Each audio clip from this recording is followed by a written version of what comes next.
All right, I'm going to go ahead and read aloud to you the story called Flowers and Freckle Cream by Elizabeth Ellis. When I was a kid, about 12 years old, I was already as tall as I am now, and I had a lot of freckles.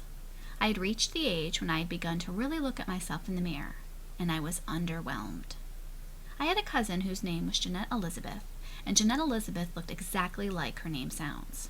She had waist-length, naturally curly blonde hair too, but to me, her unforgivable sin was that she had a flawless peaches and cream complexion. I couldn't help comparing myself with her and thinking that my life would be a lot different if I had beautiful skin too, skin that was all one color. And then I found the answer, an advertisement for freckle remover cream. I knew that I could afford it if I saved my money. The ad assured me that the product would arrive in a plain brown wrapper, plain brown freckle color. For 3 weeks, I went to the mailbox every day precisely at the time the mail was delivered. I knew that if someone else in my family got the mail, I would never hear the end of it. There was no way that they would let me open the box in private.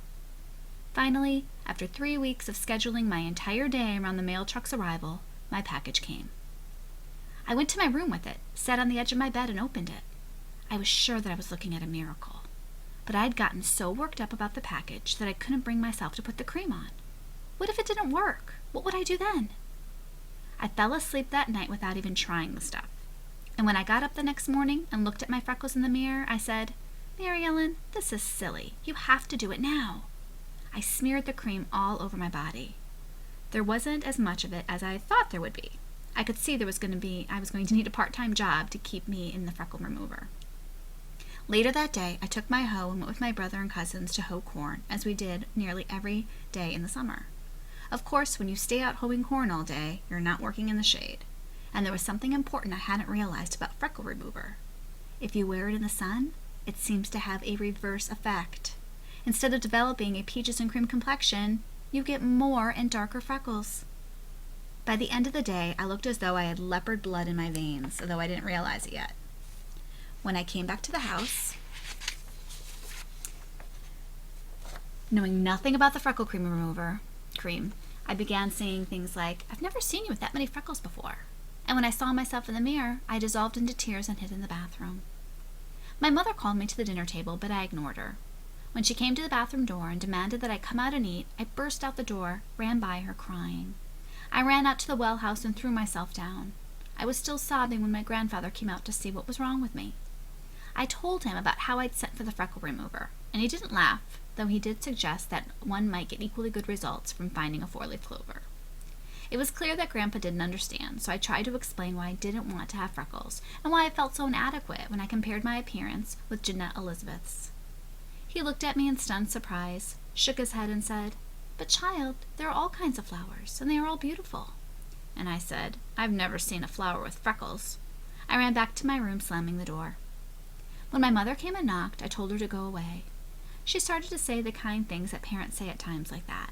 But my grandfather said, "Nancy, leave the child alone." She was a grown-up, but he was her father, so she left me alone. I don't know where Grandpa found it. It isn't all common in the mountains where we live.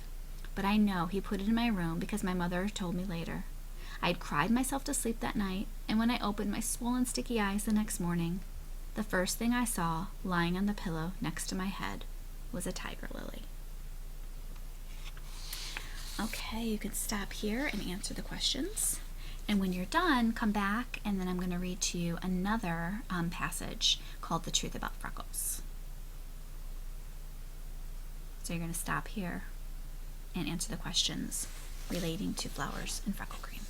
And then you'll pick up here, and I'll start with The Truth About Freckles. All right, so you have listened to Flowers and Freckle Cream. You've answered the questions relating to the story, and now I'm going to read you another passage.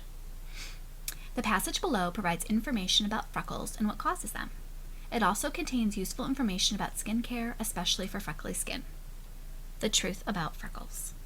What is a freckle? Freckles are small circular spots found on the skin of many people. Some of these spots are as tiny as a pinhead, while others may be as large as a pencil eraser. Freckles most often form on the skin of people with fair, light complexions. They are caused by repeated exposure to sunlight. Freckles come in different colors, but they are always darker than the surrounding skin. The darkness of freckles is caused by deposits of skin pigment called melatonin. How do freckles form? When we are outside during the daylight, our skin is exposed to the sun. Light from the sun and some tanning lights cause ultraviolet UV rays. These rays cause the outer layer of the epidermis, which is the skin, to thicken. UV rays also cause special pigment-producing cells called melanocytes to make more melatonin than usual. People's reactions to sunlight are not the same. People with blonde or red hair often have fair or light skin complexions and are more inclined to forming freckles. Can freckles be prevented? It is easier to prevent freckles than get rid of them. People who freckle easily should wear sunscreen when they will be outdoors in the sunlight. They should also limit the amount of time they spend in the sun. Not only will this inhibit the formation of freckles, it will reduce the risk of other skin problems. Still, it will probably be hard to prevent all freckles, especially if you have fair skin. Fortunately, freckles often fade away as we grow older. In the meantime, relax. Many people think freckles are cute. Okay, and you're going to stop here, and you're going to answer the questions relating to the passage, The Truth About Freckles.